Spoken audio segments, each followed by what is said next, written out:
ચલો આજે આપણે છે ને ફોટોશોપની અંદર ઓપનમાં એક નવી ઇમેજ ઉપર ક્રિએટિવિટી લઈએ. કોઈ પણ એક સાદો ફોટો લઈ લઈએ. મારી પાસે એક ફોટોગ્રાફ છે. અહીંયાથી હું લોક ઓપન કરું છું, અનલોક કરું છું, બ્રશની અંદર જઉં છું. બ્રશમાં હું ચેન્જ બ્રશ કરીશ, અહીંયાથી બ્રશ ટૂલ, અને બ્રશની અંદર ક્લિક કરીને સેટિંગ્સમાં લાર્જ થંબનેઇલ, એટલે બ્રશના જે શેપ છે ને એ મોટા શેપમાં આવી જશે. એમાં 74 નંબરનું બ્રશ છે, એને હું સિલેક્ટ કરીશ. 74નું બ્રશ લઈને અહીંયાથી એના પ્રીસેટ સેટ કરવાના છે, કે જેવી રીતે મારે બ્રશની અંદર એક અંદર બેઝમાં શેપ આપેલા છે.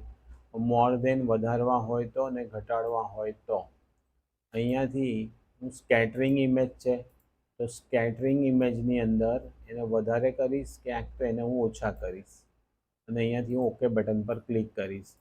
જેવી રીતે હું ફ્લો આપીશ ને એવી રીતના અહીંયાથી ફ્લો પર એ કામ કરશે. કોઈ બી ઇમેજ ઉપર આવી રીતના એ ફ્લો આપશે.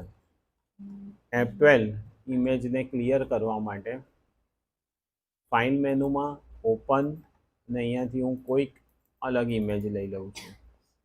હવે આ ઇમેજ પર હું ખાલી ક્લિક કરીશ તો આવી રીતના એક બ્રશ ટૂલની ઇફેક્ટથી અલગ અલગ હું ઇફેક્ટ મૂકી શકીશ. ડિઝાઇન છે, ક્યાંથી જવાનું તો બ્રશ ટૂલને પહેલાં તમારે સિલેક્ટ કરી લેવાનું. બ્રશ ટૂલને સિલેક્ટ કરીને 74 નંબરનું લેવાનું. એમાં બધા અલગ અલગ ટાઈપના પણ પ્રીસેટ આપેલા છે, તમને જે પસંદ હોય તે.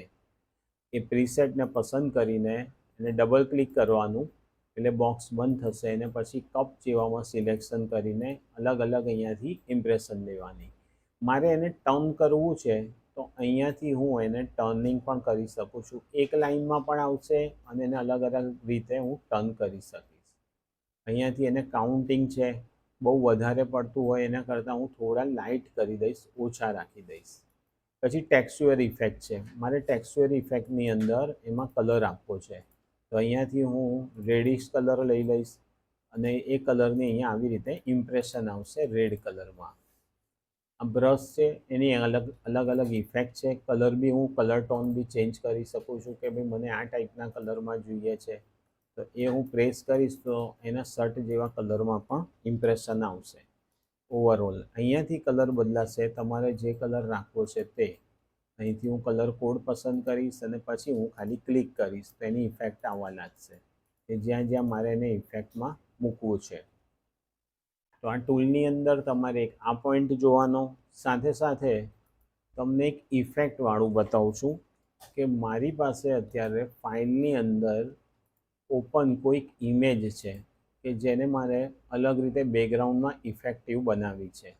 ઓલમોસ્ટ ઘણી બધી અલગ અલગ ઇફેક્ટો છે, પણ હું એક ઇફેક્ટ એવી લઉં છું કે મારે એને કંઈક સારી રીતે બતાવવી છે. જેમ કે અત્યારે એક ઇફેક્ટ ચાલી રહી છે જે હાલમાં ટ્રેન્ડ્સમાં, આને હું સિલેક્શન કરું છું ફોટોગ્રાફને. હવે આને મારા પર ઇફેક્ટ સેટ કરવા ફિલ્ટરમાં જવાનું. ફિલ્ટરની અંદર એક સ્ટાઇલિશ છે અને એની અંદર એક એસ્ટ્રિપ છે. તો આવી રીતે હું જ્યારે ઇફેક્ટને સેટ કરીશ તો આ ટાઈપની એક ઇફેક્ટ આવશે. અને આ ઇફેક્ટની અંદર હું બ્રશ ટૂલ યુઝ કરીશ, હિસ્ટ્રી બ્રશ, અને હિસ્ટ્રી બ્રશ હું ક્લિયર કરી દઈશ. એ હિસ્ટ્રી બ્રશથી ક્લિયર કરવાથી એ ઇફેક્ટ એના ઉપર નીકળી જશે, પણ પાછળ બેકગ્રાઉન્ડમાં એક સરસ પ્રકારની ડિઝાઇન બની જશે, જે હું આવી રીતે આટલી સેકન્ડમાં ક્રિએટ નહીં કરી શકું.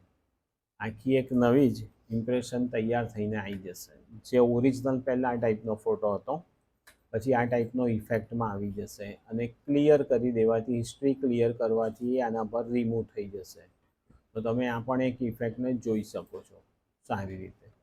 બીજી, ફાઇલ મેનુની અંદર ઓપનમાં જવાનું, કોઈ પણ એક ફોટોગ્રાફ થોડો કલરફુલ લઈ લેવાનો, કે જેનું બેકગ્રાઉન્ડ થોડો કલરફુલ હોય.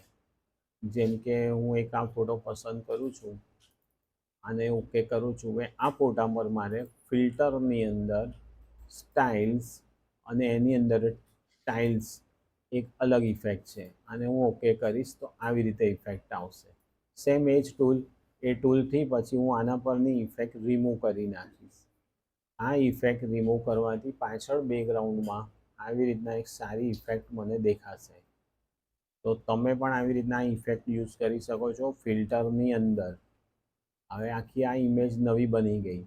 આવી ઇફેક્ટ રેડીમેડ ઘણા બધા અલગ અલગ સ્ટાઇલમાં અંદર આપી છે ફિલ્ટરમાં. તમારે જોઈ લેવી સ્ટાઇલની અંદર.